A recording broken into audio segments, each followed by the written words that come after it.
Hi, Kali Sampson Alexander, yoga instructor and acupuncturist. This video is about opening the shoulders through standing yoga poses. Lots of people, as I've said before, come into my office with stiffness in their shoulders, either for acupuncture care or they come into my classes as yoga students. And one of the things I want to say about the shoulders is that there's a natural, what we call anteversion of the shoulders, meaning that the shoulders naturally go forward in this obtuse angle. And that's great because it helps to provide stability for the upper torso and the chest and the upper back especially. So the first pose I want to share with you today is a standing pose at the wall. In fact, all of these will be at the wall. So come against an open wall. You need a few feet of space, okay? So coming against the wall, you want to stand with your right side, with the right side of your body against the wall. Your right shoulder should be touching the wall. So your right shoulder touching the wall. What you'll then do is slowly start to extend your right arm behind you. Really extending from the armpit all the way out through the wrist, the palms, and even the fingertips. Feel the width of the palm start to widen as you flatten the palm against the wall and spread strongly through the fingertips to your level of comfort. So if there's any tension or tightness through the wrist and fingertips, you do kind of want to back off on that. But to your level of comfort, spread the palm and the fingertips. Good, now standing with the legs together, you want to reach the arm back a little bit more, but want to be sure that you don't bring the arm any higher than shoulder's height. So you could bring it down lower to about, so where the palm is about hips height, but you definitely don't want to bring it higher than shoulder's height because you don't want to start to impinge the nerves and cause any further damage. Once you have the arm in place, take several deep breaths here, starting to feel the head of the right shoulder opening, the deltoid muscles opening. And then, as is appropriate for you, you can start to turn the chest away from the wall. So as that happens, you start to stretch the front muscles of the deltoid. So the anterior deltoid muscles start to get a little bit more elastic here. And that elasticity is facilitated through deep breathing. So feel free to take as many breaths as you like. After a few breaths, release the arm. So be sure that you release the arm first. Let the arm hang, and then same thing, opposite side. So this time you're gonna come against the wall. This time your left shoulder is against the wall. The legs are together, you're standing up tall. Be sure you're pressing firmly through the soles of the feet, especially through the heels. The little toe edges of the feet plant firmly. The root of the big toe plants down, and maybe start to engage a lift through the arches of the feet. So this is an energetic lift, so see if you can access that and become aware of that. Now, once that happens, same thing, you'll take the left arm behind you, being sure that the arm doesn't come any higher than shoulder's height.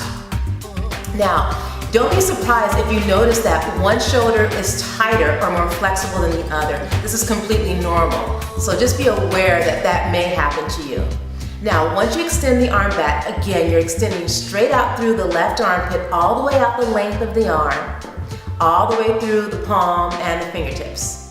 Now, spread the fingertips wide, plant the left palm into the wall, and then reach the arm back, steady the gaze, perhaps even close the eyes, deepen the breath.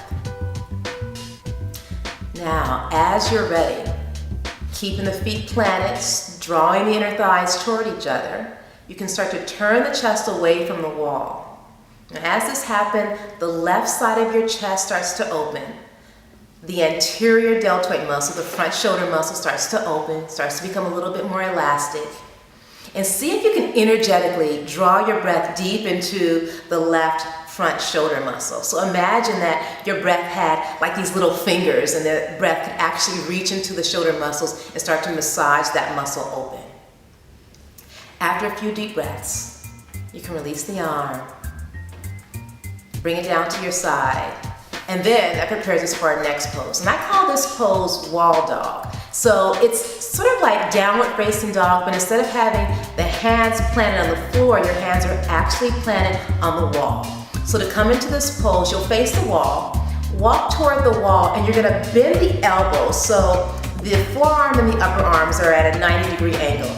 And then you'll take the fingertips so that to the wall where the hands are about as high as the hips. once you place the hands, and make sure that the arms aren't too far apart. So you want to bring them in so that the hands are placed shoulders distance wide. You'll plant the entire palm into the wall as you walk back. So same thing here. You're gonna plant the heel of the hand into the wall. You're gonna spread across the palm of the hand, spreading the fingertips wide, and then walk the legs back. So now the wrists, the elbows, the shoulders, the hips are on one nice line. And the hips, the knees, the ankles are on one nice line. The hands are shoulders distance wide, their feet are hips distance wide. Now, plant the feet firmly, root through the heels, press to the little toe edges of the feet, feel the big toe mound root into the floor, and then maybe engage a lifting through the inner arches as the inner thighs roll back to the wall behind you. Now, with the arms, the outer upper arms roll down, so the triceps roll down, the inner upper arms roll up, so the biceps roll up toward the ceiling. Now, start to become aware of how the shoulders feel here. So you want to be sure that you're placing the shoulder blades firmly into the upper back. There may be a tendency here to kind of dump the rib cage toward the floor. If that's the case, see if you can firm the front ribs toward the back body. Extend through the length of the spine, and then see if you can draw the pelvis and tuck it slightly under so the low belly draws in. You don't want to overemphasize the tucking of the pelvis, but you do want to firm the low belly. Draw the outer hip creases back. The inner thighs also draw back.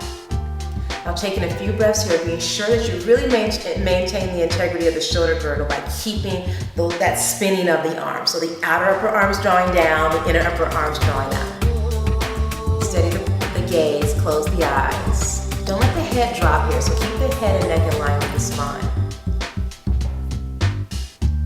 Now, this pose can be deeply relaxing, but you're still standing, so to avoid falling over, when you come out of the pose, you want to keep the hands planted. Slowly lift yourself upright, the hands are still planted into the wall, and then take a few steps toward the wall till you come completely upright. And then as you're ready, release the arms. Okay, so that's standing poses to increasing flexibility in your shoulders.